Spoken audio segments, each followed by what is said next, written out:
Welcome to Shadow Me Tarot. I am going to do a general reading today for anyone and everyone. So whoever finds this, this message is for you. What resonates, take with you. What doesn't, just, leave here. I got a new spread deck on Etsy, and I have hesitated because this is a new company. I've hesitated. It's a first edition. It's by Holly Nelson. And I have hesitated from doing the open boxing on this particular deck. But I'm going to use it in a reading today just to kind of see. I want to do a Divine Feminine, Divine Masculine reading. Just to kind of see how we're balancing each other out. But I'm just going to basically fly by the seat of my pants and see what comes out. I am wanting to use my new Cirque de Tarot deck that just came out as well. Ooh. Okay, there we go. So I'm gonna, before I do that, I want to do I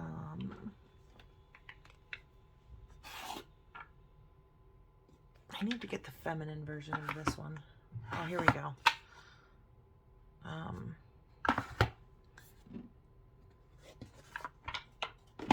That's not for this reading. I seem to, as I get started on these videos and knowing who, channeling who's going to be watching them. So I'm going to use these cards, I think, here to define our divine masculine and to define our divine feminine.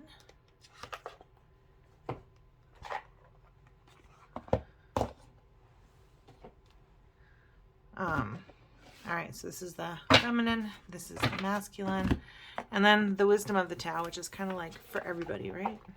That's kind of how I feel about that. And let's see.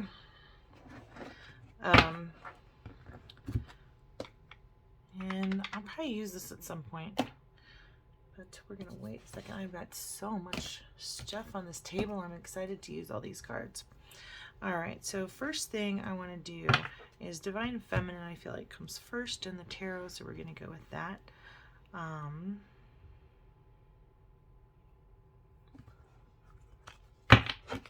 right. Oh, yeah, I feel like I need to do that. So, if you watch the reading, you're in for the long haul.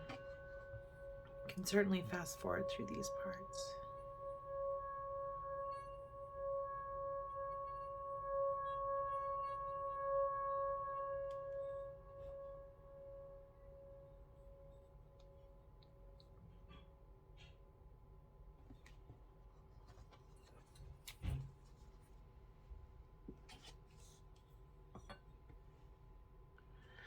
All right, so let's get these shuffled up. I'm just going to kind of just wing it, this divine feminine, divine masculine kind of reading.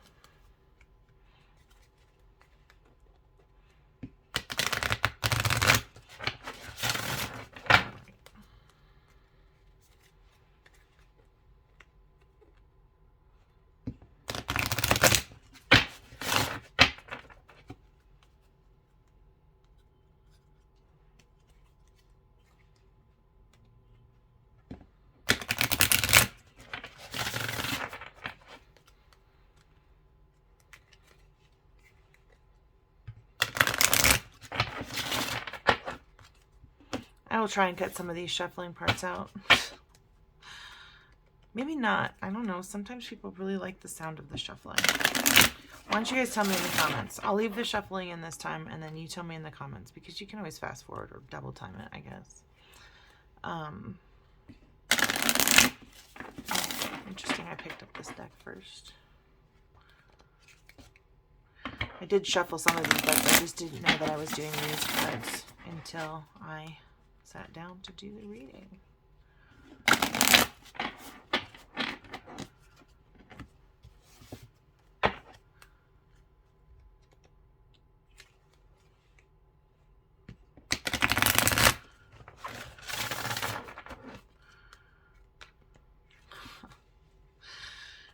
called to a fourth deck. All right. One more deck.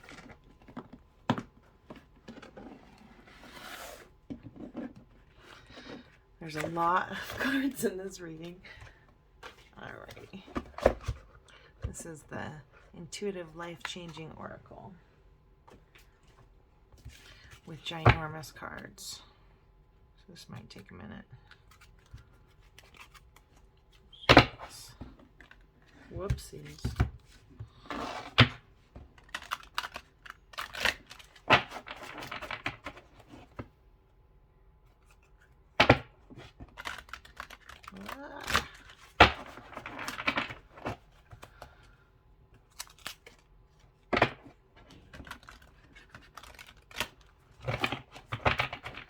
All right.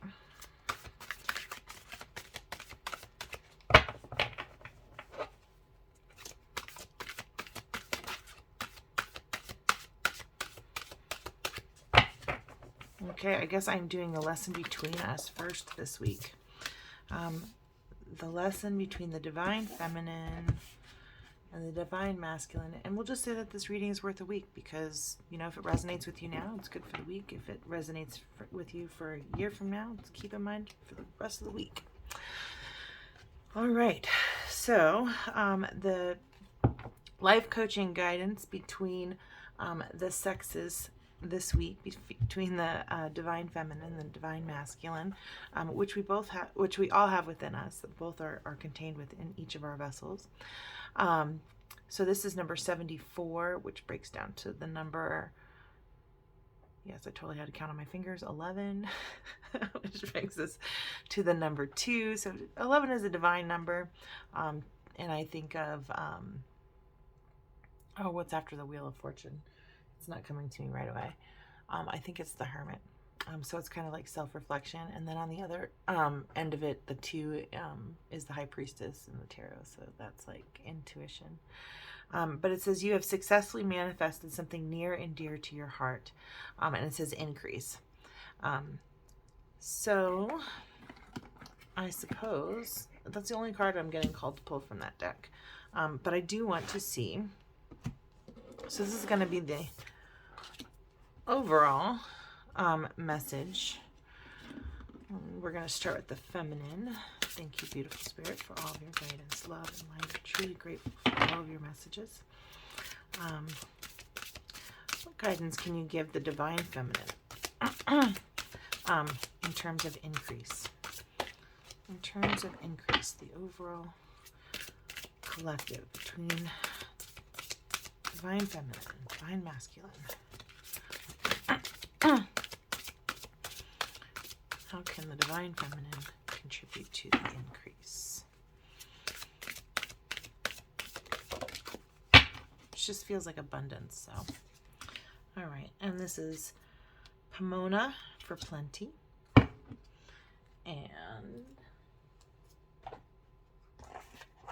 I'm definitely not going to be able to keep all these cards up here.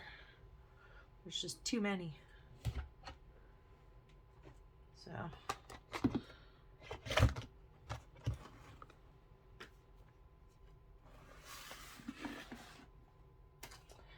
and now we're going to do the masculine.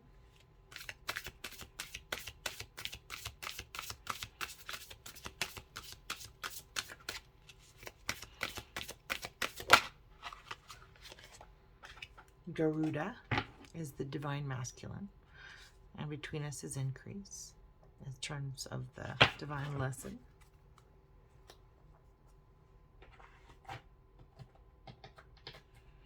And the overall outcome and lesson for both sides. So the first one for the divine feminine outcome in these lessons, if you've mastered it, you will attain or learn this lesson.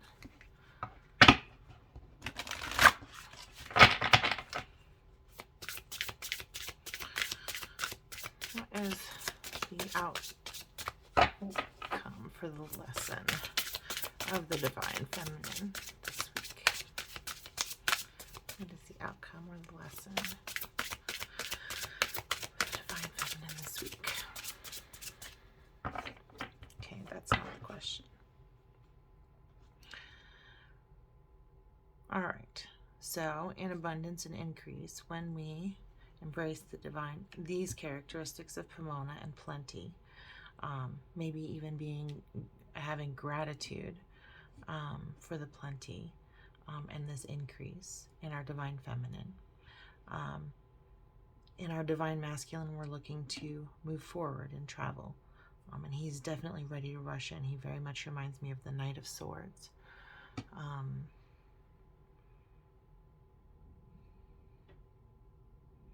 So in appreciating this abundance of plenty, how will we move forward?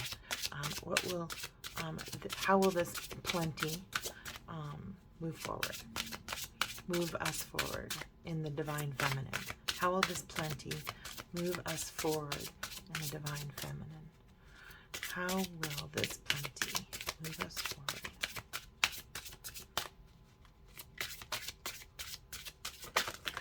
Whoa. Okay, that's the one I flipped over. Oh, wow. Okay, and the card that came out is Surrender. This is a moment of awakening and relief. It is done. Step back, see the big picture. Instead of fighting a battle you cannot win, stop struggling. Concede and preserve your energy for your next strategic plan of attack. Winning is ahead.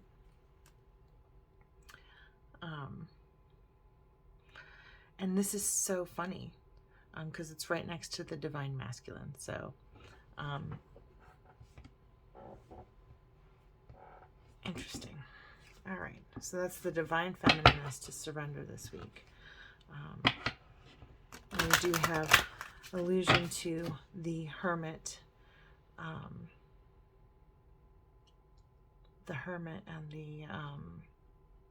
and the high priestess in this. So the divine feminine is really kind of tapping into that for me.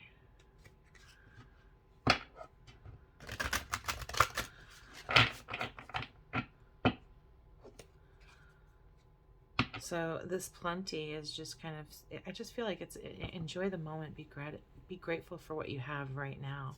It is moving you forward. It is moving you towards the next thing. So what does this week present for travel, for movement forward in the next week for the divine masculine? What is moving forward for the divine masculine this week? What is moving forward for the divine masculine this week?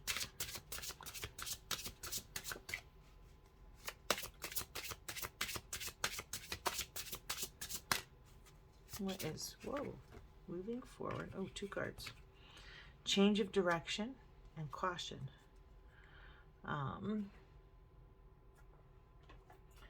So, just because, I don't know, nobody else really does it, and I'm just going to take as much time as I feel like it on this video, I am going to read each of these cards and their actual meanings in the book. Oftentimes, if you look at the pictures, they look very similar to what their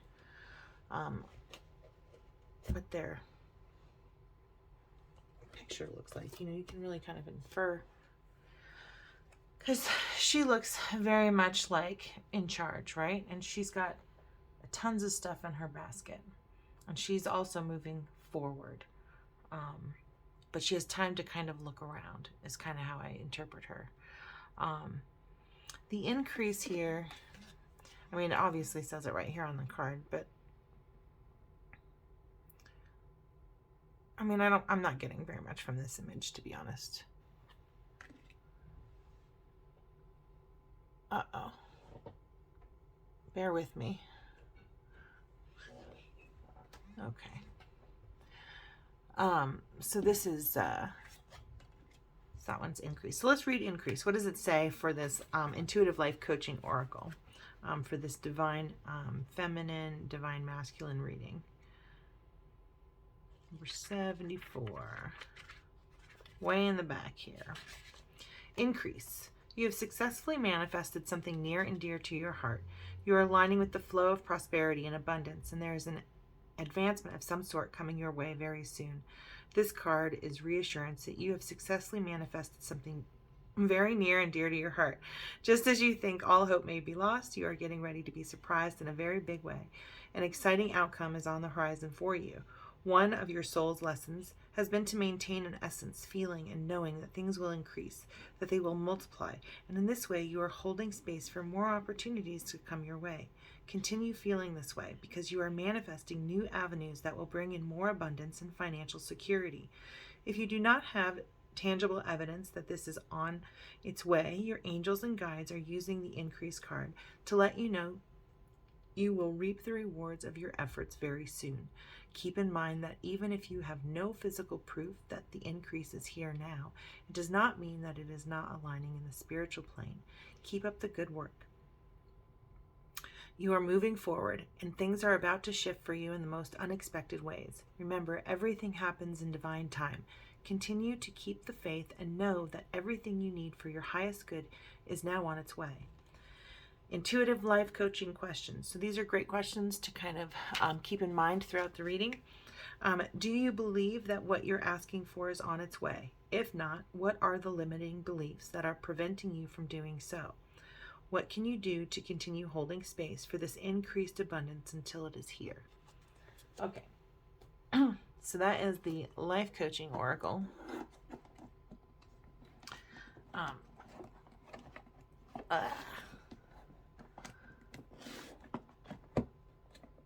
Well, for some reason I can't get the book to fit back in there. That's so weird. Okay. I think it did fit in there at one point. Maybe I'm just imagining that.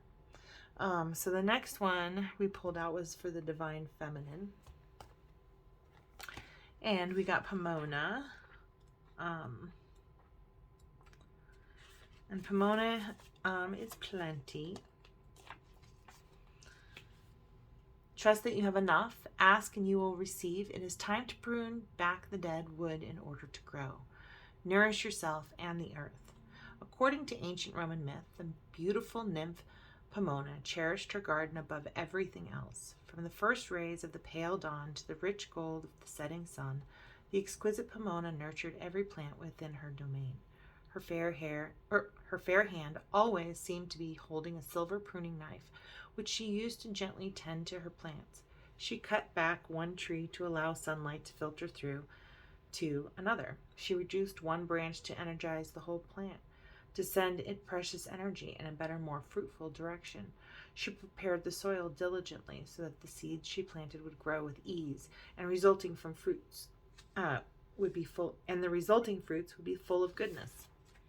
Pomona lavished her love upon each and every plant in her garden. She watched for signs of rot or drought and tried to remedy the imbalance in natural ways. No plant ever became stifled, and none grew too large. All flourished. Pomona lived and worked alone, so engrossed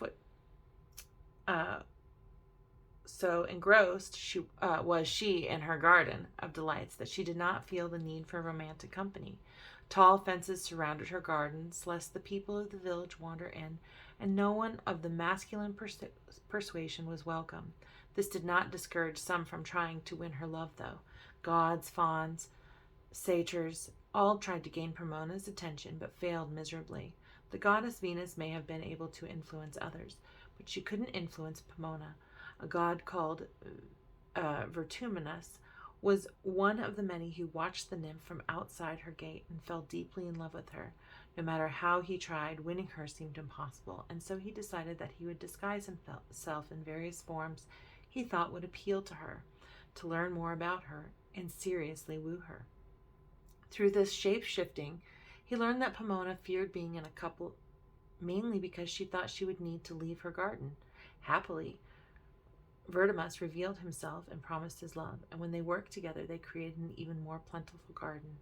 Pomona reminds us that we have unlimited plenty in our lives and in the natural world, and that we need to cultivate and care for it. In both a literal and figurative sense, we can stifle growth if we do not choose to prune back the unnecessary things in our lives. For most of us, there are always some aspects of our lives that we would like to change. These things may take the form of an outmoded belief, a bad habit, a damaging pattern, or a plain and simple fear. Pomona was certain her garden would suffer should she have a partner. But once she was able to let go of that idea, she made room for a partner and a more fruitful garden. Often with these unnecessary things, we need to make a decision to finally leave them behind or cut them out of our lives once and for all. Just as Pomona holds her pruning knife ready, we too need to be ready to use our true wisdom and courage to free up our natural capacity for growth, whether it be cutting free a person who no longer fits well into our lives or cutting out an old limiting belief that makes room for something new. The shadow side. Pomona carries the pruning knife in one hand and the horn of plenty in the other. While we take stock and remove what we no longer need, it is sometimes the easier path to think negatively rather than positively. When we struggle to let go, we may feel stagnant for a time. When circumstances seem grim, we can catastrophize what is going wrong and easily overlook the things in our lives that are doing well. We forget that sometimes one thing needs to clear out to make room for another. Sometimes we need to make tough decisions. If we are brave enough to leave what no longer serves us behind, we can grow unfettered, naturally, freely, and in the direction that we really want to go. The pomum fruit of our labors is wildly born. Symbols: tomato, tomato vine, horn of plenty, pruning shears. Invocation. It is becoming justifiably more popular to grow your own food, whether it be in a few herb pots in your apartment or a veggie patch in your garden. You can take Pomona's energy of plenty to ensure your harvest is a great one, whether it be big or small. This blessing should be done on a full moon if possible, and can be done on an existing garden or when sowing seeds or seedlings. Or, if you want to try this in a small way, grab 1 or 2 small edible potted plants. Whew, that is Miss Pomona. She is a complex lady. And then, so embracing that's a lot for embracing your divine feminine there. And then for Garuda, embracing the divine masculine. It is not nearly, oh no, it's just as long. Interesting. Okay. Garuda. Travel. Opens your experience and expands the self. Whatever journey you wish to take, you are protected. From a great golden egg, bird-bodied Garuda was born. Bird-bodied Garuda was born. The cosmic shock of the crack lit up the universe, and he was so powerful that all beings, including other deities, shook in terror. Reducing his size and energy to make himself more friendly to the gods, Garuda flew from heaven to earth, delivering nectar. One of the more ancient Hindu gods, Garuda is featured in the Vedas, the oldest text in Hinduism, and later in the great Sanskrit Indian epic, the Mahabharata, which has been compared to in importance to Shakespeare, the Bible, and Homer. He is much loved for his assistance to Vishnu in a number of his heroic avatars. Perhaps the most well-known story featuring Garuda is that of the kidnapping of his mother. Oh. What's going on here? Sorry. Is the kidnapping of his mother, right? Where is that? Oh, here we go. Vinata, after she lost a bet to her sister, the serpent queen, Kadru. Garuda asked the serpents what it would take to free his mother. They answered with a hiss. The elixir of immortality, Amarita. The Amarita sat in heaven with the gods, and they had it well guarded, not just by a ring of fire and machine of whirring blades, but also by 2 poisonous snakes of great mass and evilness. Although he knew the gods were omniscient and would know of his plans, brave Garuda flew to confront them and battle for the Amarita. Powered with the love of his mother and flying with super speed, Garuda defeated all. He extinguished the fire by sucking up rivers and spitting them onto the blaze. Diminishing his size, he crept under the sharp blades and ripped apart the 2 serpent guards, taking the precious liquid into his beak. He soared downward toward the mass of the serpents, waiting for his return. While passing a cloud, he spotted Vishnu, who did not wish to battle the good Garuda. Instead, the 2 gods reached a gentler agreement. Vishnu granted Garuda immortality, so he had no need to drink the Amrita, and Garuda promised to support Vishnu by being his flying companion and mount. Back on Earth, Garuda placed the Amrita in view of the snakes, and his mother was safely freed from her prison. The snake quickly scrambled to drink the treasure, but Garuda suggested that it was only right to perform a prayer beforehand. Drink.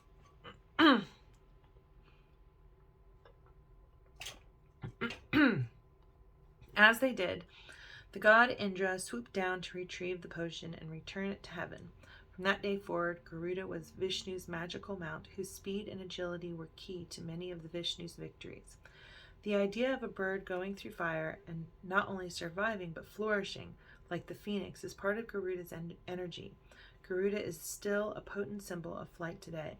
It is even the name of Indonesia's national airline, Thailand. Also uses Garuda as a symbol, but it is the Buddhist representation, which is winged deity that can change itself into human form. The Indian Brahmini kite, a small bird of prey, is considered the living representation of the god. Although it is much smaller than most large eagle-like representations of the god, call upon Garuda when you are about to undertake a difficult journey for protection while traveling. If you need to make a connecting flight, or traveling on your own for the first time, or even learning how to drive, Garuda will listen to your petition and help you. His presence in your life may indicate travel is near, or that the phoenix aspect, that you will flourish after a period of trial and possibly hardship, is active. Garuda symbolizes speedy and violent action, although righteous in nature, and is often used as a military symbol today. Garuda poses the question whether force is always the best way, as he was able to negotiate with Vishnu instead of fighting him. Traveling, certainly one of the great joys of life, can open our perception and understanding of others, or it can contribute to the indifference and inequality. Be mindful of how travel is a two-way experience and true exchange. How can you respect those you visit? How can you honor your ways too and be an ambassador for all that you are? Respect other space and traditions, whether that is respecting another car on the road or respecting another person's country. Symbols: yellow body man with the head of a bird, cosmic egg, an ancient Hindu concept of how the earth looked in the beginning. Invocation: this is a lovely prayer for safety and protection when undertaking a journey, either spiritual or physical. You may like to place a feather or egg on your altar if you have one, or on your nightstand or desk in the reverence of Garuda. Be watchful of me, Garuda, as I sit upon your back, as we travel over green fields, as we glide over blue seas. Place your wings around me as I race around the earth, as I fly against the sun, as I move faster than my shadow. You are my safe seat. You are my force of stability as I adventure and change. Bless me as I journey and arrive. So just these three kind of cards together, doing a divine feminine, divine masculine reading, I just kind of feel like appreciating the abundance that's coming into your life, because definitely there's some abundance in your life if you're hearing this message, and yet you're pruning away the things that may get in the way of you nurturing the beautiful garden below. Is kind of like what she does. She's all about like nurturing and pruning and cutting away the things that maybe don't serve us. And Garuda is about transformation for me. In this meaning and in this reading, I'm really finding him as being transformative, being able to be a chameleon and travel and reinvent themselves into all these different characters of movement. So I feel like for the divine feminine, we maybe need to surrender to more changing up who we are in our divine feminine, and surrendering to this moment of awakening and relief. So let's read what this book says, The Wisdom of the Tower, or the Tao, Wisdom of the Tao. And in this particular deck, There's no numbers. Oh, this is not cool. Nope. I actually have to look it up. Surrender is number 93. I was nearly on surrender. Okay.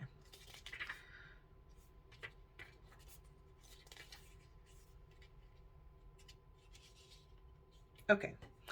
The card of Zhang Yu is one of catastrophe and revelation, destruction and release, and ultimately of surrender. There are moments in life when disaster strikes from behind, when opposing forces are too great to confront, and the situation is too dire to evade. Some things cannot be prevented. A firefly should not challenge the sun. Instead of fighting a battle you will never win. Accept the losses and focus on recovery. Redirect your energy towards tomorrow. This is also a moment of freedom and awakening. You are at the bottom of the cycle, and with surrender, you are free to start again elsewhere. It is important to understand the reason behind all that has happened. A life lesson learned is a gain, not a loss.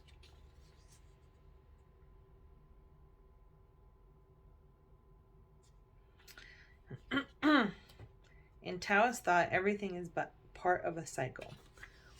When one reaches the bottom, the next step can only be up. Though defeat and loss is difficult to acknowledge, honesty, accepting your situation, and remaining decisive and dignified while preserving goodwill can determine the success of the next phase.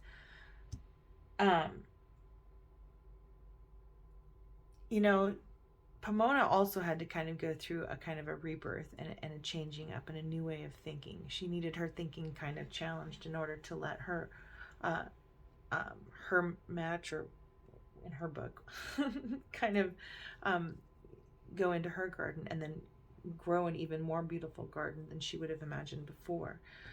I almost feel like this card is definitely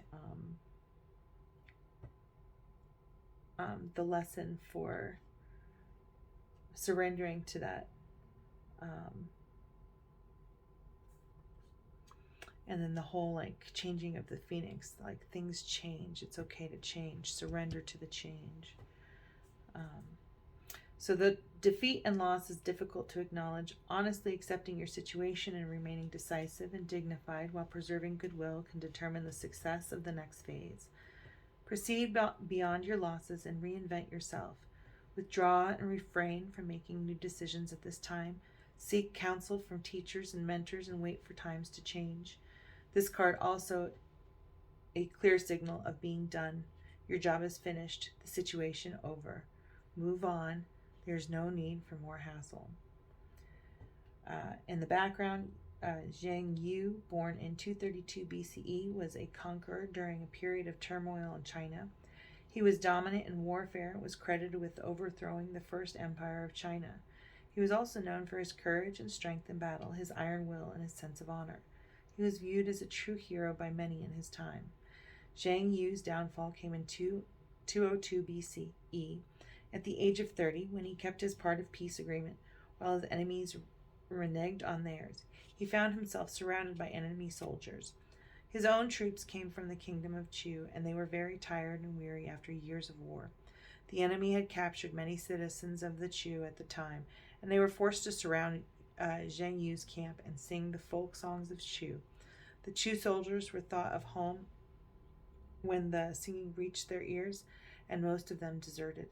When Zhang Yu took his own life in the face of defeat, he was only left with 28 men. His death would guarantee the survival of these men, as the enemy would not pursue them if he were dead. That was his final act of heroism. His story had been told throughout history, including the classical Chinese opera, Farewell, My Concubine. After his defeat, the land was pacified, and Han Dynasty, which lasted over 400 years, was founded.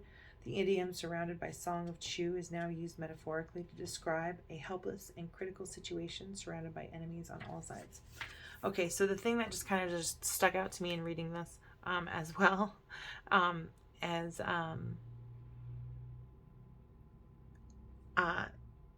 is that there's a lot of plays.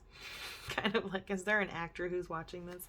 If you're an actor and you're watching this, or you're doing something on stage, or you know, or you've seen a play or something like that, definitely put something in the comments. Let's see. And for the Divine Masculine that popped out, it says change of direction, which is Uncle Cow, and caution, which is goat. And let's see how easy it's going to be to find you, Uncle Cow. Uncle Cow, where are you?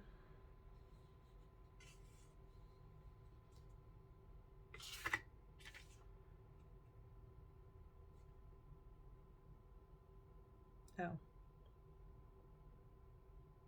there we go. 81.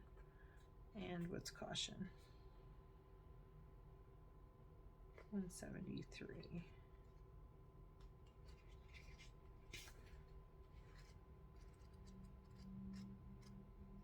Okay.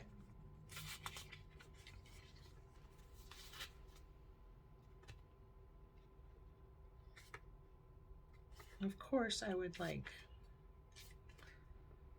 close the part of the book that I just found the page that I need to read. Okay.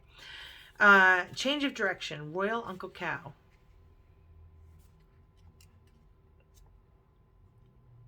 The light is a little wonky on that side. Okay. You've reached a point of knowing that drastic change may be inevitable. Allow the trigger, either internal or external, to help you ponder all that has occurred. Change your direction. It's a waste of energy to linger on matters proven impossible. You know, I don't know why it just raised my head now, but like her pruning away the things that no longer serve her. Oftentimes in society, we are pruning away and discovering things about the traditional patriarchy that still wound us today. And I really feel like to the divine masculine, that they're starting to recognize the inequities between the genders in a cultural scale, on a cultural level, and we're having success with that, and so that's increasing. And so I just kind of wanted to point that out. Sorry, because this is all about she's changing a little. He's actually transforming quite a bit. She's surrendering to some of those changes. We don't have to be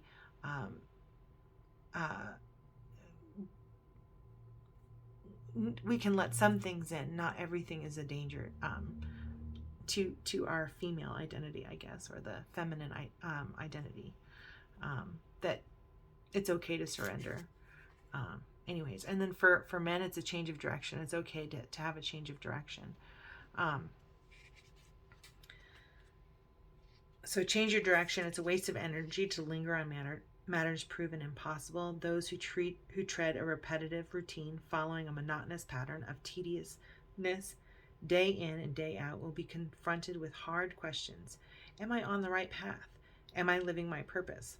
The card of Royal Uncle Cow, also known as Cow Gu Zhu, is asking you to contemplate and meditate upon your life thus far, and you may find that you've been spending your time defending, protecting, and prolonging an illusion.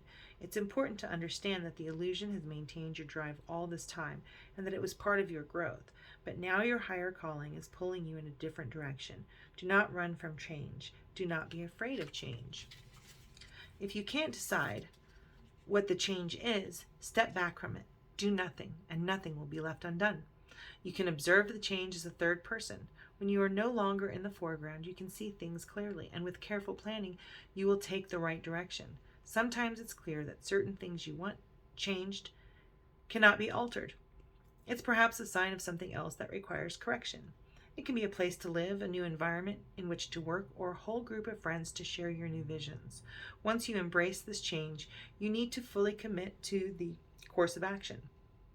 Sometimes the change impacts more than one person, and you need to understand the big picture before taking action. This is also a golden time to purify your physical body, whether in an activity or in rest. It is time to re-examine what you put in your body and what kind of people you surround it with. The background.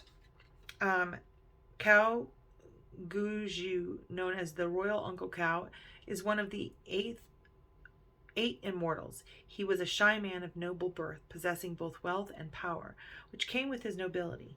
His younger brother was an immortal man who abused his position of power.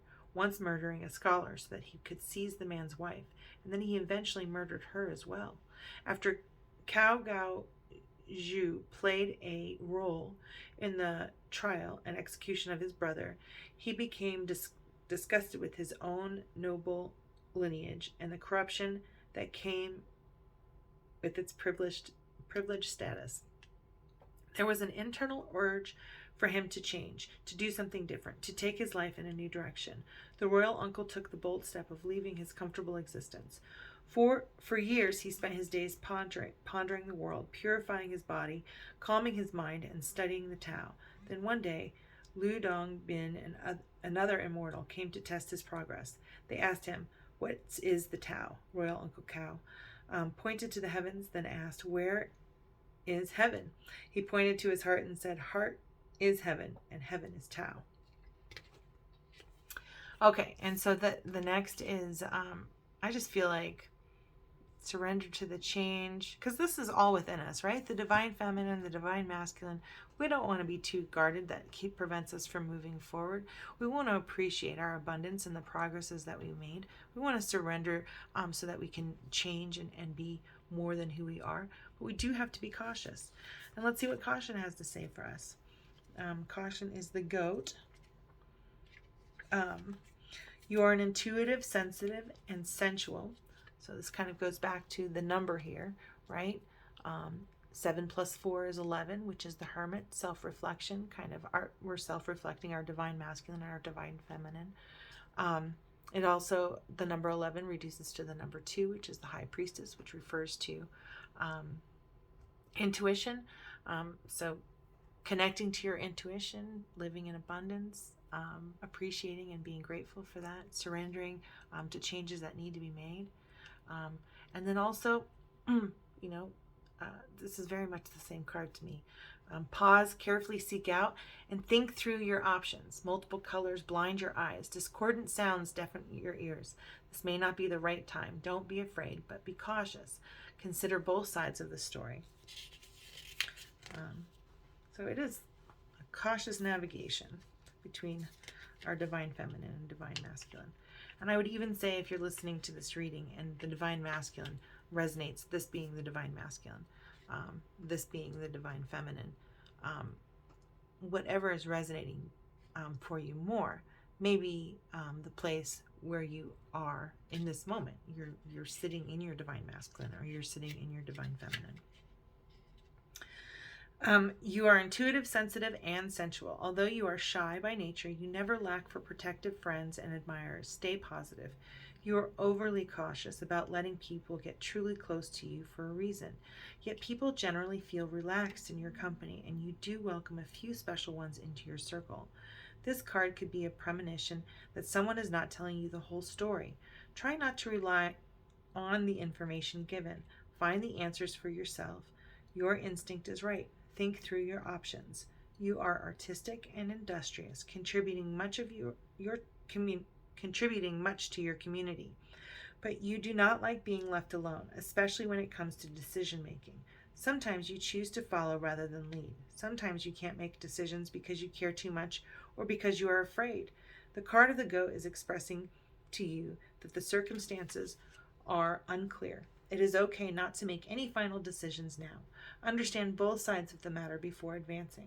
Although you are very serious and accomplished, you are easily intimidated by others. Be strong and don't let anyone tell you that you are not good enough. You are powerfully grounded and have a direct connection with nature. You are an earth element, enjoying animals and the calm of the countryside. Romance and love are also very important to you, without which you would not function well. Be assured that they are on their way. Believe in yourself, for doubt will numb your gentle spirit. Enjoy the present and let go of the past. And let the past go. You are constantly searching for spiritual truth and enlightenment. In your heart, you know there is a better place. However, finding the balance between the physical and the spiritual worlds challenges you. Believe everything will be resolved in the most positive way, and everyone involved will gain important insights from their experience.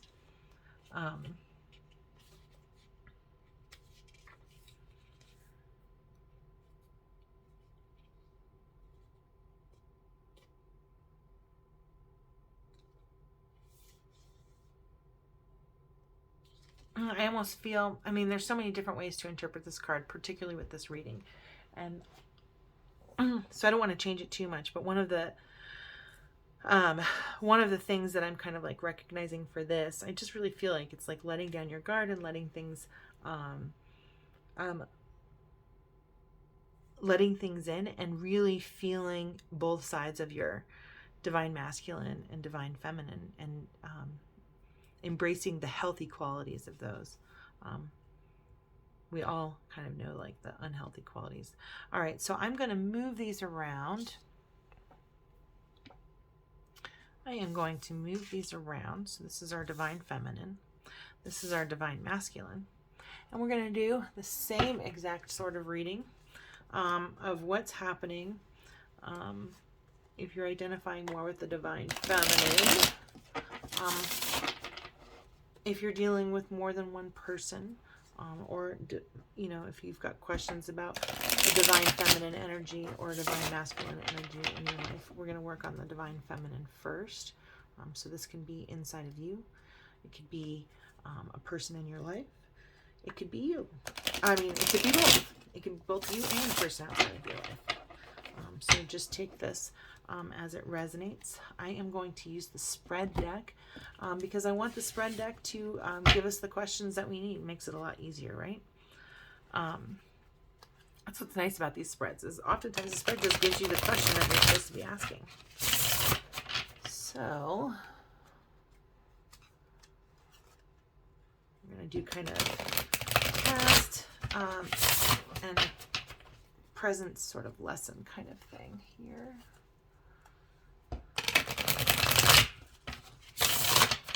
All right. So what is affecting our divine feminine in the past? What is affecting our divine feminine? What questions do we need to ask?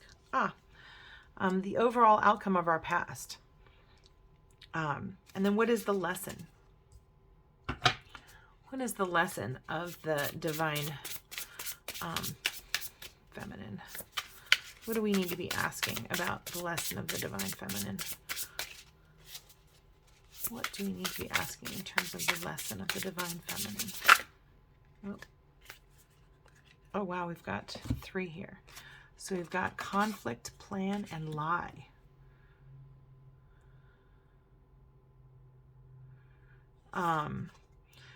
I mean, like, the way I want to read these, because they felt like this. I see conflict first, but this hit the table first. My instinct is that the story goes better lie, plan, and conflict, right? But I'm like, I put them down this way, so I guess I've got to go this way.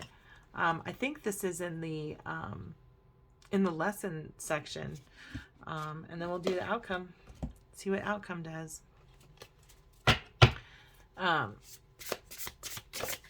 right, so the outcome is taking a look at our fears. What are our fears of the outcome? What is our feared outcome? Okay, and then we'll do the same thing for the guys, or sorry, the masculine, divine masculine. That's within all of us. All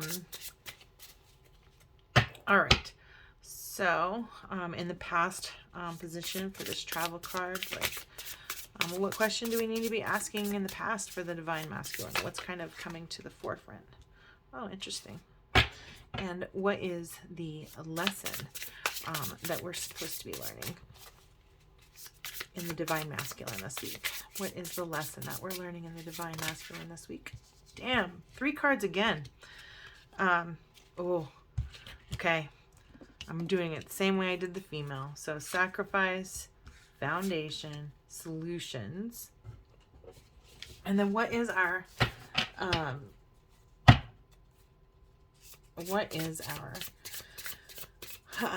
outcome for this lesson? What question do we need to ask about the outcome of this lesson? What is the question we need to ask about the outcome of this lesson?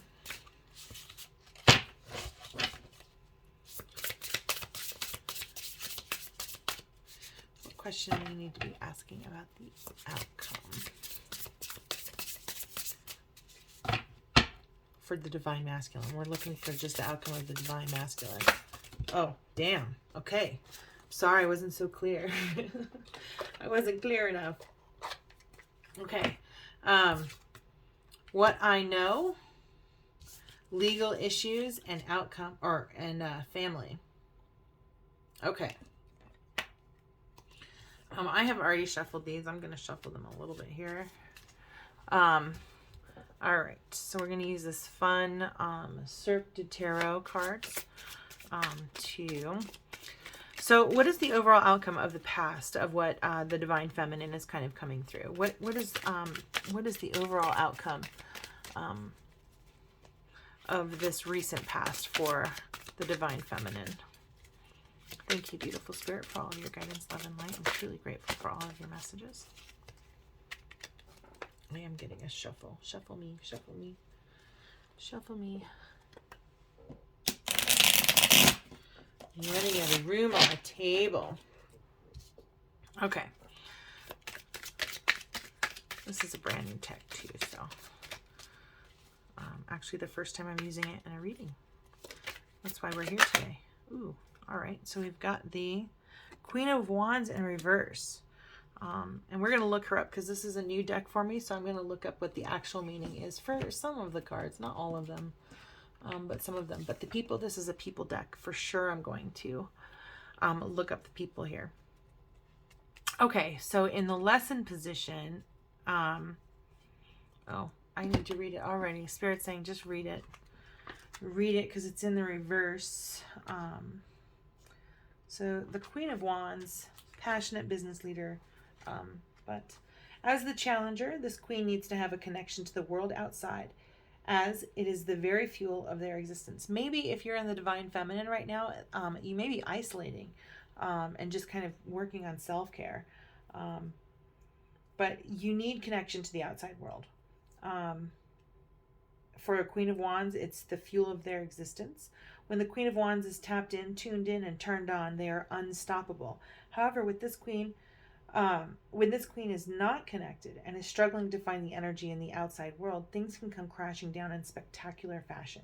Instead of a controlled, elegant performance, chaos and drama dominate your life stage. At this stage of your performance, it is understandable that you might be having second thoughts or even doubts about your ability to play your part. The queen wants you to understand that this is just you feeling disconnected from what is around you. So find a fellow performer, hold their hand, close their eyes, and breathe. You don't have to do everything alone.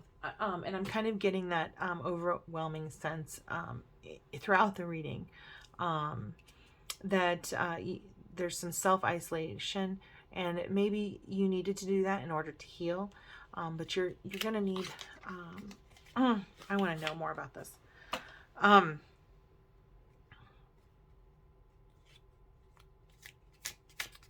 You needed to kind of self-isolate to heal, but now it's gone too far. That's kind of what I feel there. It's okay to, here we go. Jesus. More people.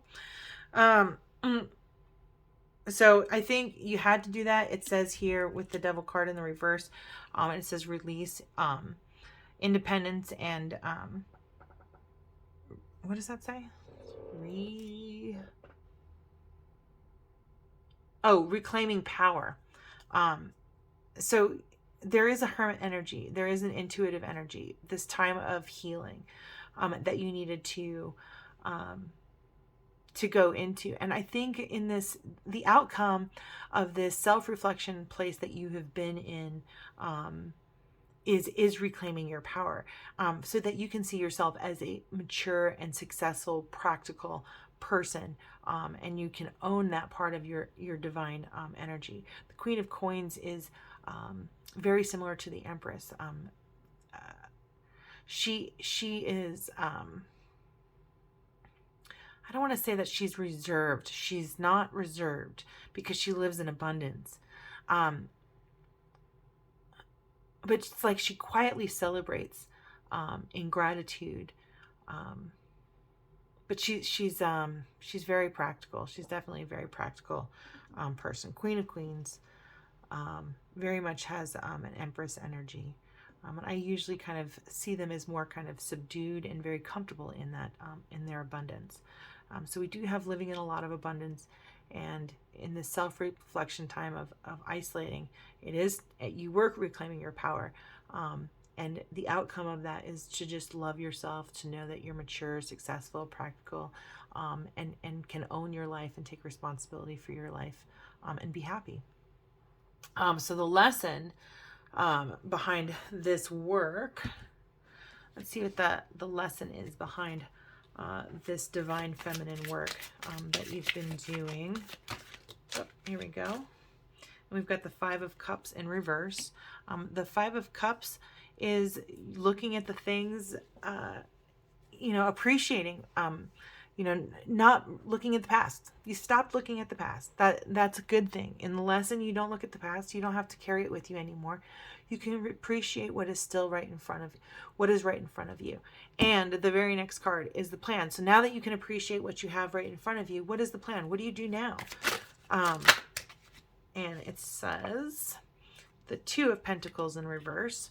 And it might be, I should probably read these in the upright. But it's the way it came out.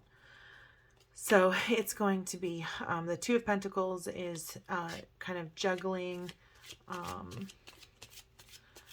How does it work for the plan? Oh, making decisions.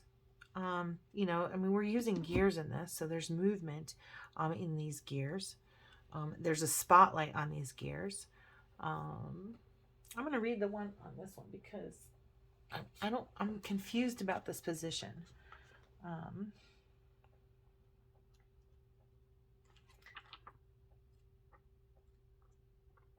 Here we go. The lights are on you and only you. You're at the top of the stage and all eyes watch your every move. This can be addictive. Being the center of attention can also be good for your ego, especially if you are one of those people who likes to be looked at. However, it's not so great if what you really want is progress. When you're stuck in the same place only because you like the way people treat you, you block yourself from receiving the gift that this card offers. This means you are being asked a very important question. Do you like to keep doing the same performance day in and day out, or would you like to move on to the next part of the show? Only you can make that call. So I'm really glad that I looked that one up, because it is definitely a decision that needs to be made. So, are you gonna change your life? Are you gonna keep things the way things are? And what's the lie? Maybe we're lying to ourselves. What is the lie? What is the lie in this decision?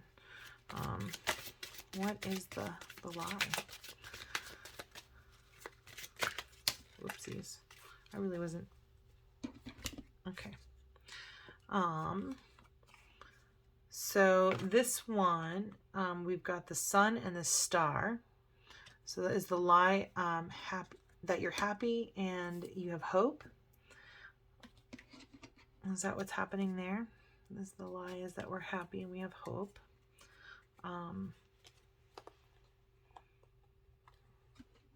So I think in the divine feminine side today, we're really, in this week, we're kind of asking,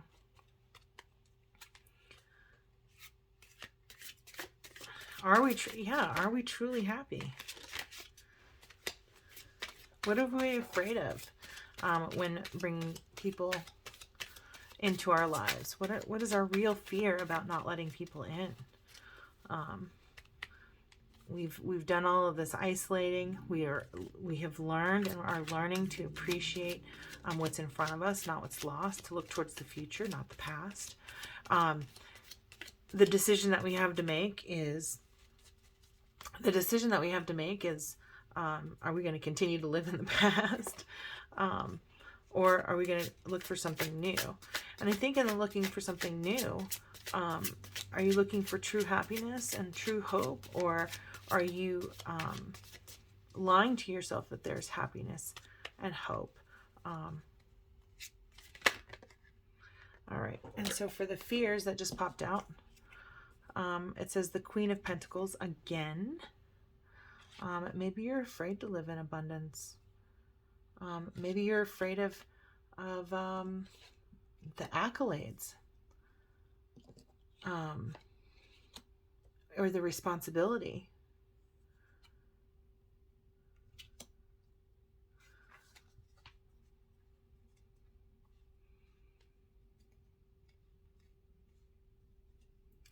Queen of Pentacles, Seven of Wands, and the Six of Swords.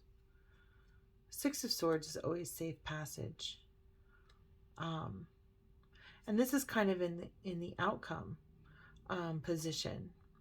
So don't be afraid to be who you were born to be.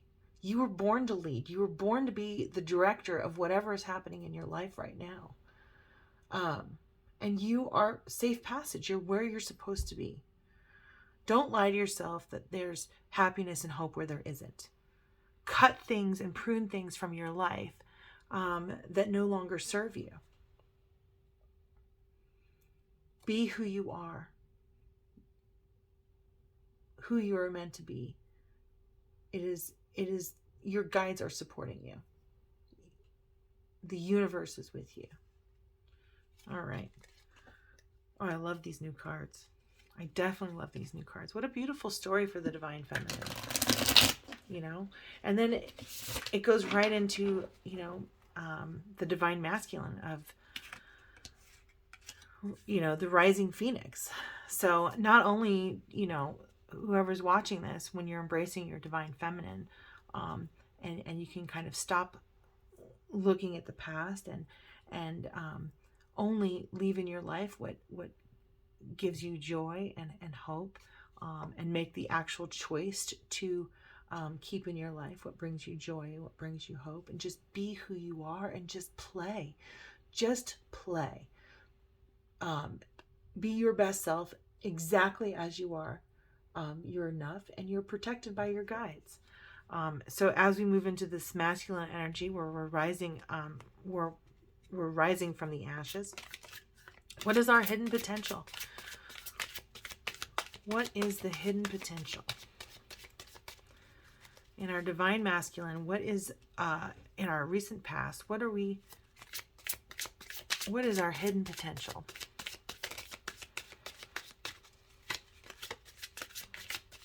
What is our hidden potential? So for the Divine Masculine in the past, oh, wow. What have we discovered? So this is kind of coming from the past and influencing us. And we have strength. So in this process of embracing our, taking time out for ourselves and embracing ourselves, and as we rise from the phoenix, we have renewed strength, new love of self and the world, and the ability and all the tools that we need to create the life that we want. In the lesson side,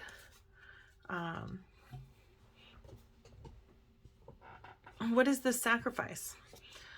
For the lesson side, what needs to be sacrificed? What needs to be sacrificed?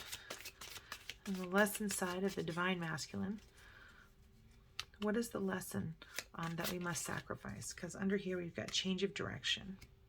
So we've got lots of, rising from the ashes, phoenix energy. We just done a whole lot of self-reflection, kind of isolated from the world, but we need to go back and boss up and be who we are meant to be and born to be, and know that we are divinely guided and protected. And in that knowing, we find strength and new love of self, new love of life. What must we sacrifice? What do we need to sacrifice? Whoops, there we go. And this is a faith card. You need to sacrifice everything to faith. You need to give it over to God. That's what needs to happen. In the lesson side, change of direction. Giving it over to God, having faith, but doing the work, because the Hierophant is in reverse.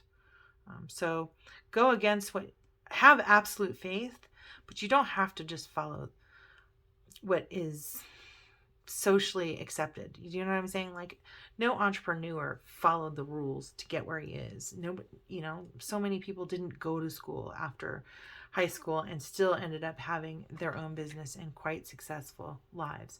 Like the Branson guy from Virgin and oh, I can't think of his name, but Branson, that guy. You know, he had to have faith in what he was doing.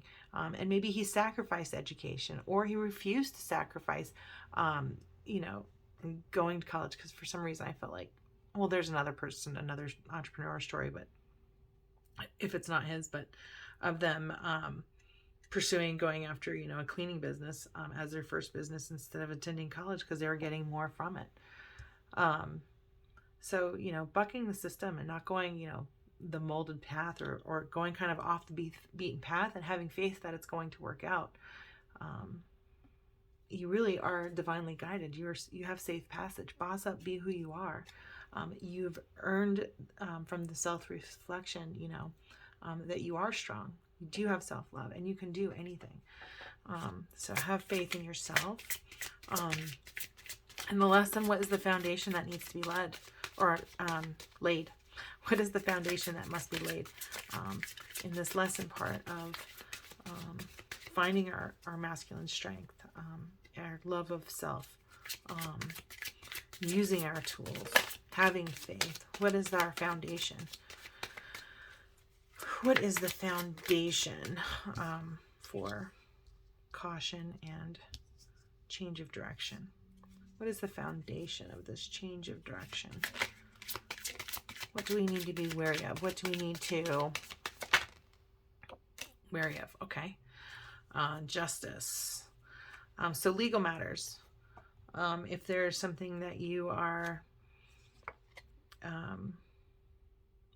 if there's something, I mean, justice for me is usually legal matters. And in the reverse, maybe something is kind of unfair. Maybe there's some karmic justice that you're atoning for, some obstacles that are kind of coming through. But you're going to find solutions. Let's see what's in the, oh, damn. We're going to find lots of solutions. Be curious. Put your ego in check. And good boundaries. And good boundaries. So it's no longer okay to tell yourself that things are good when they're not. I almost feel like you need to have your own self-disciplined mind, that you need to believe in yourself, that you're being unfair to yourself, that you need to be turning to faith, because we've gone so much work of finding the strength, of loving ourselves, of using our materials, and in the lesson of that, in the divine masculine, we know that we can turn to faith. We know that we can sacrifice our ego, turn to faith. Our foundation can be, you know, in fairness, but know that, you know, life isn't always fair. But in order to move forward, we have to not take things personally. We have to just be curious and passionate about life. Be open, you know, and don't let our egos put ourselves down. There's no reason to be unfair to ourselves or unkind to ourselves. Lean into faith. God loves you. That's all that really matters. And then you love you. So can't let the demons inside your brain kind of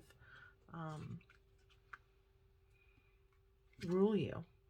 So I just feel like this is good internal boundaries for yourself and your own thinking, and being nice to yourself and being fair to yourself, and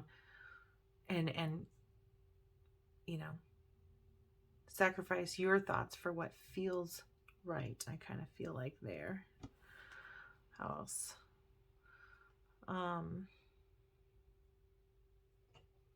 That's what I'm seeing right now. I do want some more information on this Hierophant. What is up with this Hierophant? Thank you, beautiful spirit, for all of your guidance, love, and light. Can you give me more information about this Hierophant? I need to know more about this Hierophant and the sacrifice position of this lesson. because we're in this lesson, there's a sacrifice. All right, we've got the 8 of Coins. Lack of ambition, underqualified, and mediocre. Oh, you need to sacrifice these negative thoughts.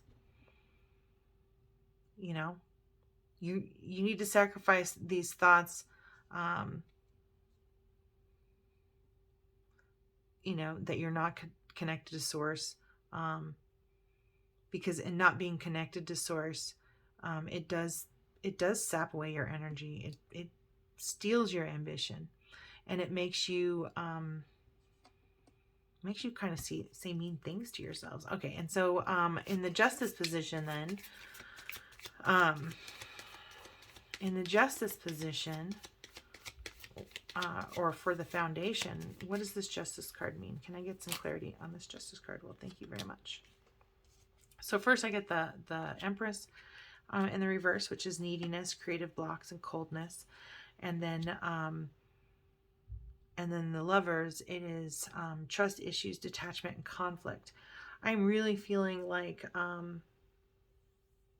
you are taking the things that you have learned in this self-reflection and this introspection, and you are bringing it out into the world, and creating a new foundation for yourself. You've got to let go of negative thoughts. You have to know that you're qualified, that you're deserving, that you're worthy. You have to have a foundation of love. So I feel like what you're learning is that you have built your foundation on neediness, creative blocks, and coldness, just pushing people out,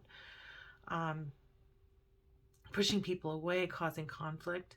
And I really feel like even though you can be a passionate person, gosh, this internal dialogue, that is the solution. You got to talk nicer to yourself. What do we need to know about? Okay, so we've got the Magician again here. Don't be reckless with yourself. You're resourceful. Manifest the things that make you happy, and you can make it happen. So I just feel like there's an encouragement that you've gotten all of this self-knowledge, and you've found this strength, and you know what to prune away and what to keep, in order to make your garden beautiful. But in order to really have true beauty, you have to let things that can complement your garden, your beautiful insides. You've got to allow life to come into that as well. But you do have this new renewed strength, and you do have this Ace of Cups, and I don't think you need to doubt yourself at all. The world is on your side. The universe has got your back. I just do feel like a deep inner child thing here. I'm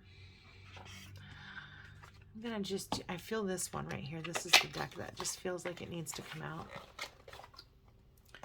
So I just feel like there's just some deep wounding here in the lesson of the Divine Masculine.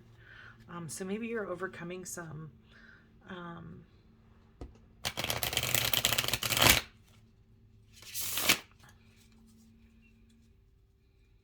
toxic masculinity, or you're finding things about yourself that are not likable. And the lesson is to heal these things so that you can be happy. You deserve to be happy. So stability is the one that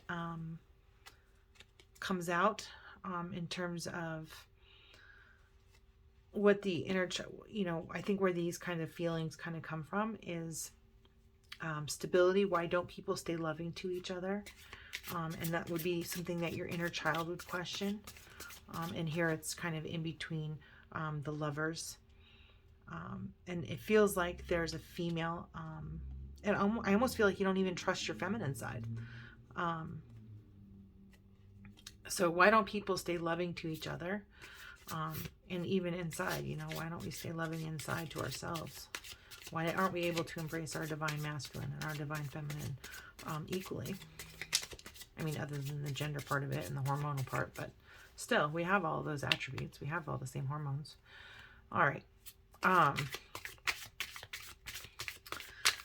What other inner child stuff needs to be healed in this reading? This one says playground. I want to keep playing. I don't like to be serious. And maybe you feel like some of you are thinking, play. By all means, play. But maybe not to the point of recklessness. You need to remember, being a magician is playing. Here, you are ready to play. You want to play. And you don't need the stability of others because we're not kids anymore. You can be that stability for yourself. You can be your own foundation. And be happy, be loved, be playful in your life. That's the life that you're manifesting, is the one that you're thinking about.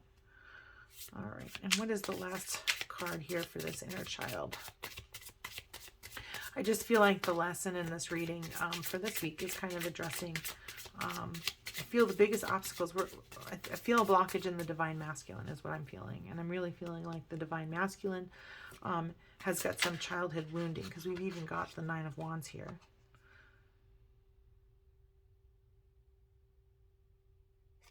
So I'm going to read this just because it's,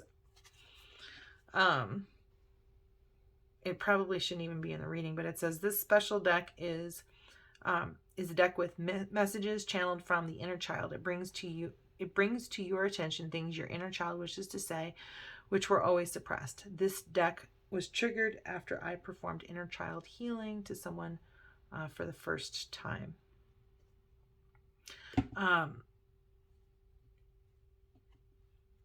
So your inner child is asking you to be stable, but let them play a little bit. It's important. Emotionally stable.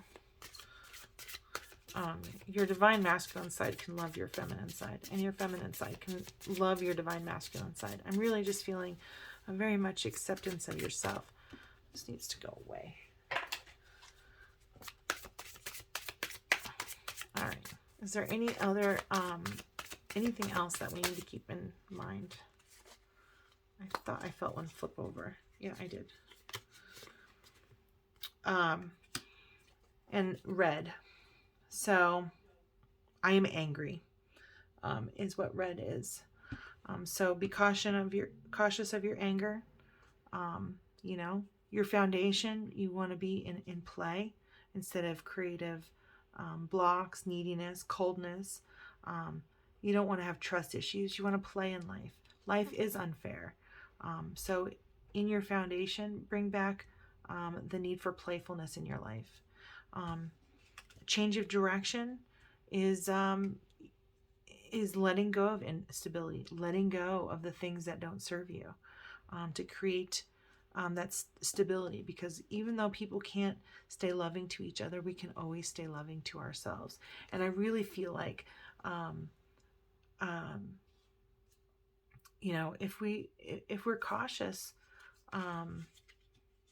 with ourselves, if we're gentle with ourselves, if we have good boundaries, do you know what I'm saying? We kind of get through some of our trust issues and just trust that God loves you, your higher power loves you, spirit loves you, and that anything that your ego says that's any different is simply a lie. It is not reckless to be playful, but it is reckless to be angry. You know, it's reckless to bring those old hurts and those old angry things from the past into the future. It prevents you from being your best because you're dragging all of that around. And it's okay to be angry, but it's important to feel this and let it go, so that it's resolved. And maybe I'm projecting some. Where's my inner child deck? Here we go. And I want to do one more for the inner child because it just seems so important right here. We're just going to do one inner child guidance card here for the divine masculine. And I just feel like it is kind of like the thing to focus on this week. You know, embracing our own stability, playing in our life, and recognizing the things that make us angry are toxic to us. There's a thing I read the other day about how delicious, you know, hate is. You know, like when you look in the mirror and you're talking down to that person, or, you know, calling out that person who hurt you in some way, and you're hurting them in the worst venomous way that you possibly can. And it's delicious. It's sweet revenge. But the person you're looking at in the mirror is yourself. You're the one. It's a feast, you know. But you're picking at your own bones. You're eating yourself alive. So your anger gets in the way of what we want. So beautiful Spirit, what guidance do you have for embracing our inner child this week? What guidance do you have for the divine masculine to embrace their inner child this week? It says, go on an adventure. Today is the day to try something new, explore for fun, and be a bit more daring. Practice living in the moment, do something spontaneous, and be okay with not having anything or everything planned. Do not let apprehension keep you from your new adventure. That feeling will fade, but the wonder that is to be found will surely not. Gratitude brings abundance. The act of gratefulness is a door that leads into abundance of spirit and heart, allowing us to more deeply enjoy this life that we live. Set aside time today to remember all that you have to be thankful for, inviting your feelings of gratitude to overflow every part of your being with their dazzling warmth and light. So I guess the best way to overcome anger is through gratitude. And we can be grateful for the people that have hurt us because they taught us lessons. Some lessons that kept us safe, and some lessons in how to rediscover ourselves and how to empower ourselves.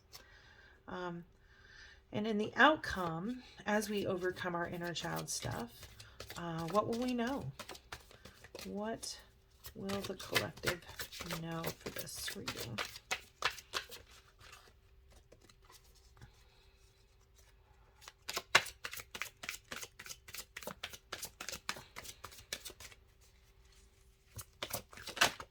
All right. Oh, we got two of them. The Eight of Pentacles, that working hard. Three of Swords, so working hard, heartbreak.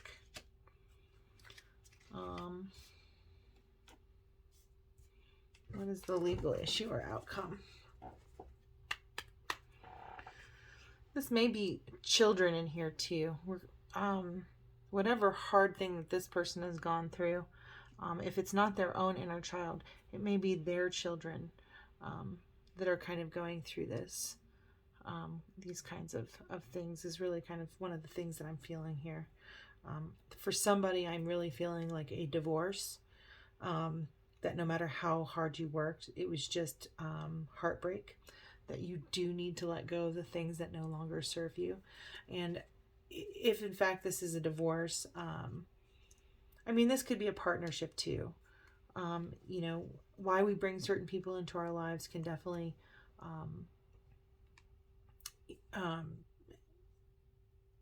why we bring certain people into our lives is definitely as a result of kind of unresolved childhood traumas. But I feel for this week, the unresolved childhood trauma is very much in the divine masculine. And so I feel like there is a cautionary thing of be careful when you're moving forward that you're not doing it in anger. Look to gratitude and faith for your stability. Be playful in your interactions with others. And know that no matter how hard you work, sometimes, you know, in the outcome, sometimes things don't work out the way that you want. So what is this legal issue or outcome? This legal issue or outcome for this general reading.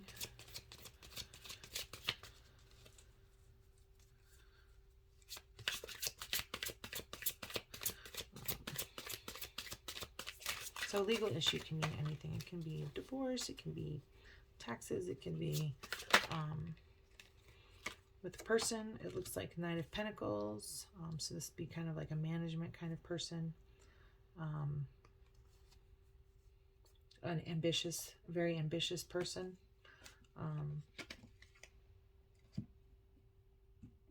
Doesn't have all of the I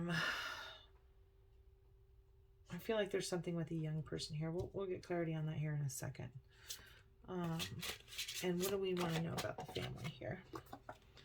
Okay, so a tarot moment with the family. Or a surprise. So a karmic lesson or surprise with the family. I feel like there's a young man. So you know that no matter how hard you work, there's sometimes heartbreak, particularly with this young man.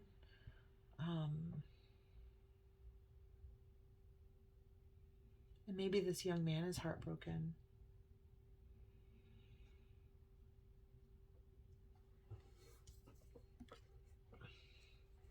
I feel like a family has broken apart here.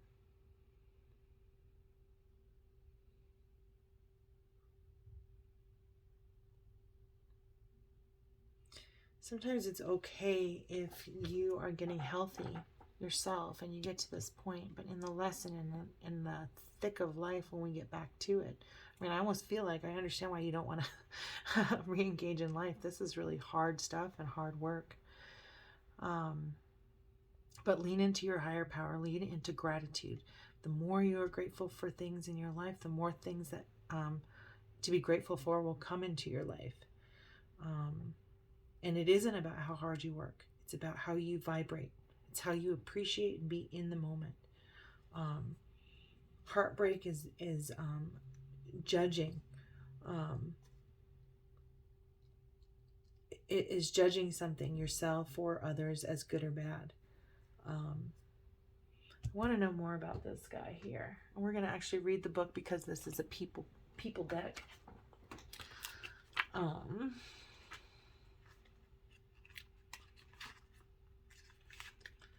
So, as an ally, which is an upright, it is always good to check and make sure all parts of your costume are secure. This knight will double and triple check all pieces are on and that nothing was left behind. The Knight of Pentacles slows us down, encourages us to take our time and to move with intention and purpose. This part of the preparation process isn't just about getting it done, but it is also about getting it correct, as there is nothing more embarrassing than finding yourself on stage with a shoe or a glove missing. This knight will also have a checklist. Ticking things off one by one is a great way of knowing all resources have been accounted for. Nothing will be left behind or unused when the knight is on the job. This means when you step onto the stage, you will be confident in knowing you have absolutely everything you need to succeed. I feel like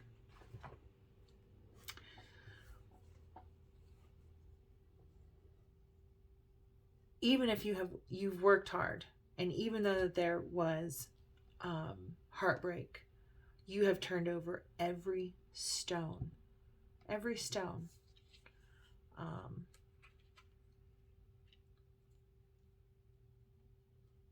to find a different direction.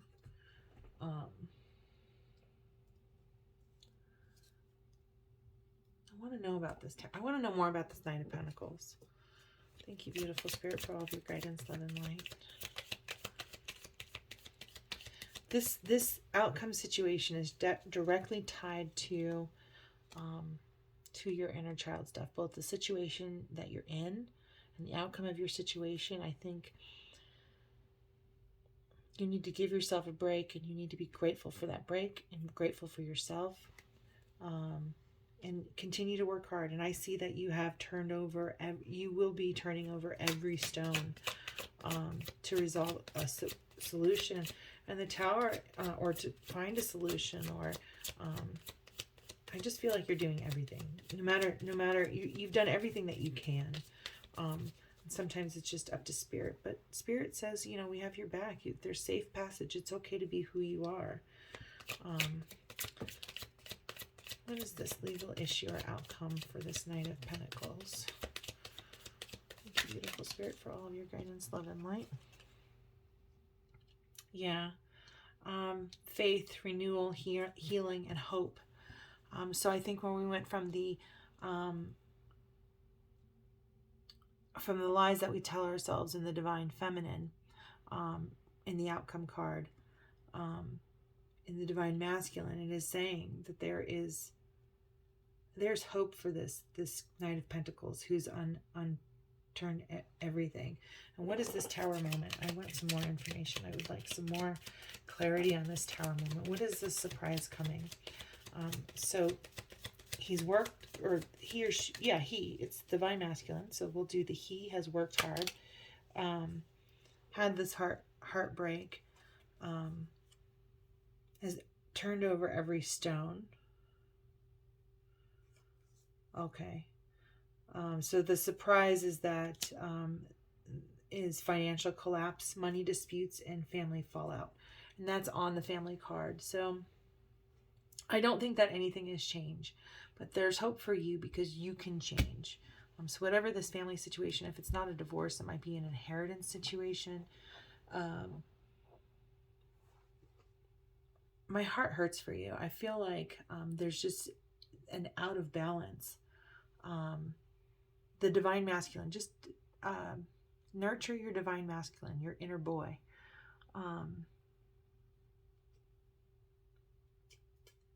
Nurture your inner child, your inner boy child.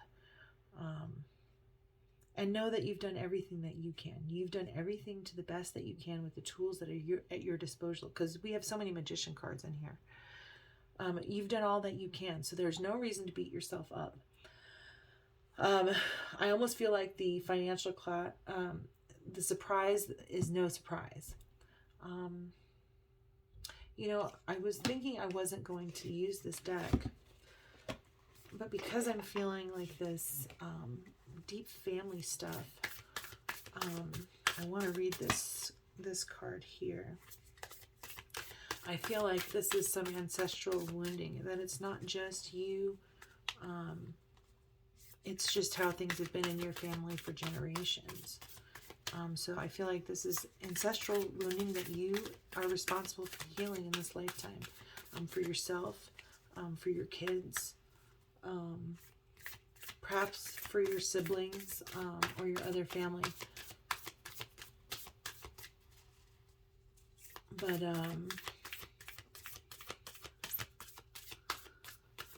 I just feel like there's some ancestral wounding here. Maybe somebody, if there's an inheritance thing, I really feel like almost a toxic person passed.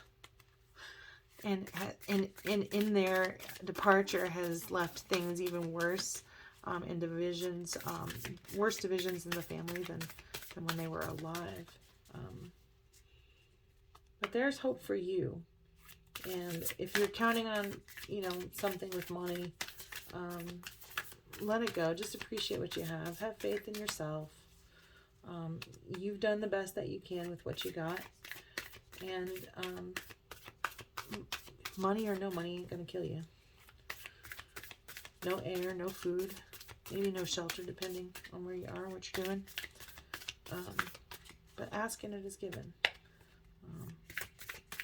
Be grateful, and what you need will come to you.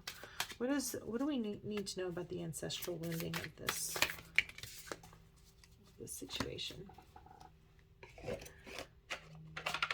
All right.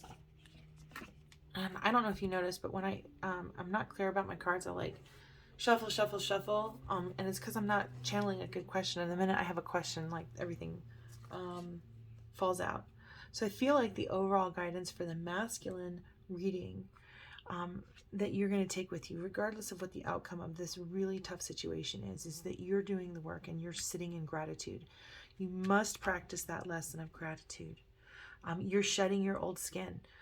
In your own ancestral wounding, you get to heal that. When you heal your inner child, you heal all the ancestral wounding. And when you change, it has a tendency to change the people around you. So you will shed your old skin. You will move beyond your ancestral patterns. You don't have to be who your grandparents were. You don't have to be who your parents were. You don't even have to be who you were yesterday. And when you are able to shed those ancestral woundings, you will find success you will enjoy success and happiness. It is okay to let go of all of this. It is okay to forgive yourself. It is okay to love your inner child. Recognize when you're angry and heal it. Heal it through gratitude. Heal it through the lessons. Okay. I am doing this oracle deck as an overall reading. This is the Enchanted Unicorn Oracle, and I was just using the Angels and Ancestors Oracle cards. But I really like this one. I don't know why, but for me it really resonates. So I'm going to use it as an overall reading, in joining both the masculine and the feminine for the week, or for this coming week. So this reading is for a week, whenever you have found it, however it resonates for you. I almost feel like that needs to come out. Okay, so psychedelic, wisdom from the fairy folk. All right, and I'm going to actually thank you, beautiful spirit, for all of your guidance, love, and light. I'm truly grateful for your messages. What is the overall guidance that you have for this reading? What is the overall guidance that you have for this reading? In joining the divine masculine and the divine feminine peacefully, what is the overall message you have for this reading? Thank you very much. Okay.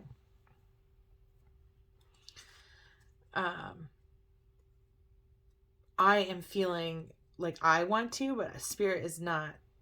I want to like throw another card down, but Spirit, can I have another card? Okay. Damn, 3. Okay. I wasn't listening loud enough. Okay. All right, so we got 3 of them. I want all the messages. I love this deck. It is very pretty. So psychedelic is the one that just kind of popped out when I was shuffling, and I was neither here nor there. So I'm going to say that this is like a general feeling to kind of go through all of the rest of the cards. But this is wisdom from the fairy folk. So if you believe in fairies, or if you are in tune to the energy, like the sun came out when you walked outside, do you know what I'm saying? Or you really noticed the sun penetrating your skin and warming you up when you went outside.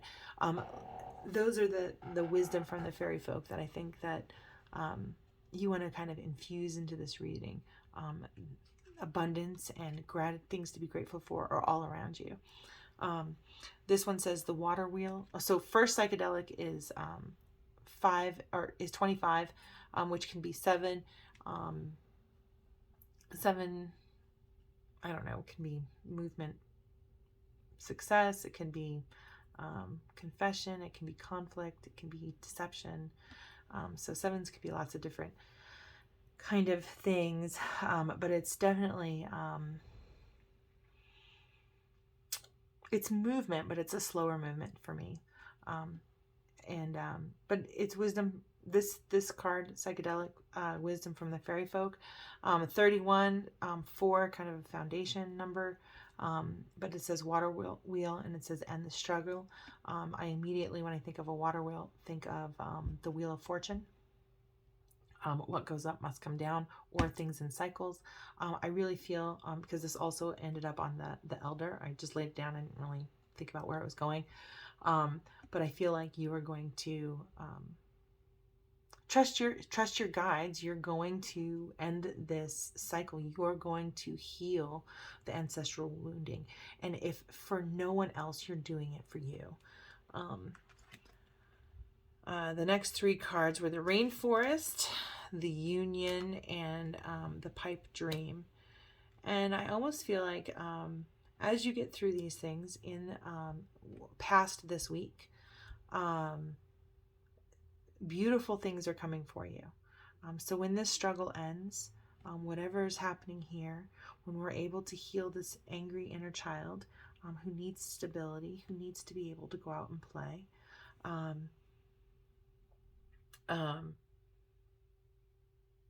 I almost feel like the outcome of that situation, in terms of like whatever family thing is kind of going on, is going to it's going to end up, I think, exactly how you expect it. And the thing is, the truth is what we think about, we bring about. So if you can't think about it in another way, it's likely it's going to go out the way that you're thinking about it. But once you're able to end the struggle, whatever struggle you're having here,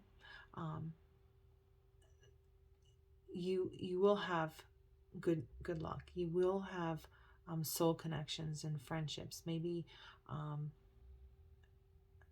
it just says union here, and it has the number 11, which is the Hermit, and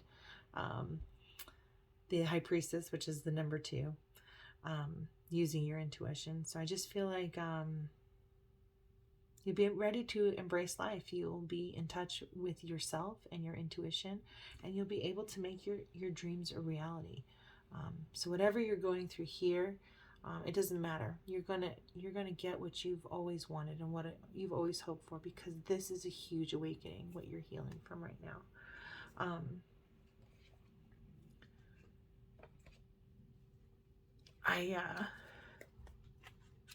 These are relatively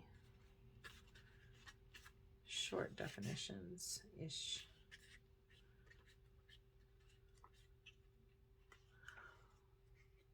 I feel like I did it though.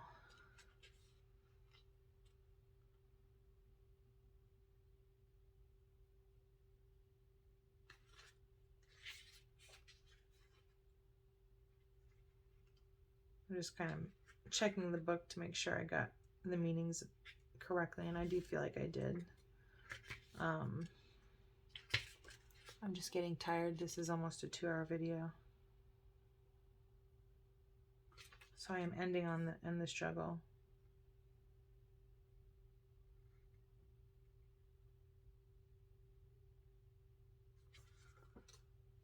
So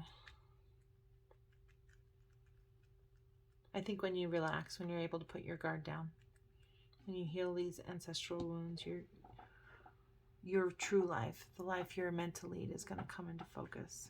So I hope you enjoyed this reading. Please like, subscribe, and share if you did. If anything in particular resonated for you, let me know.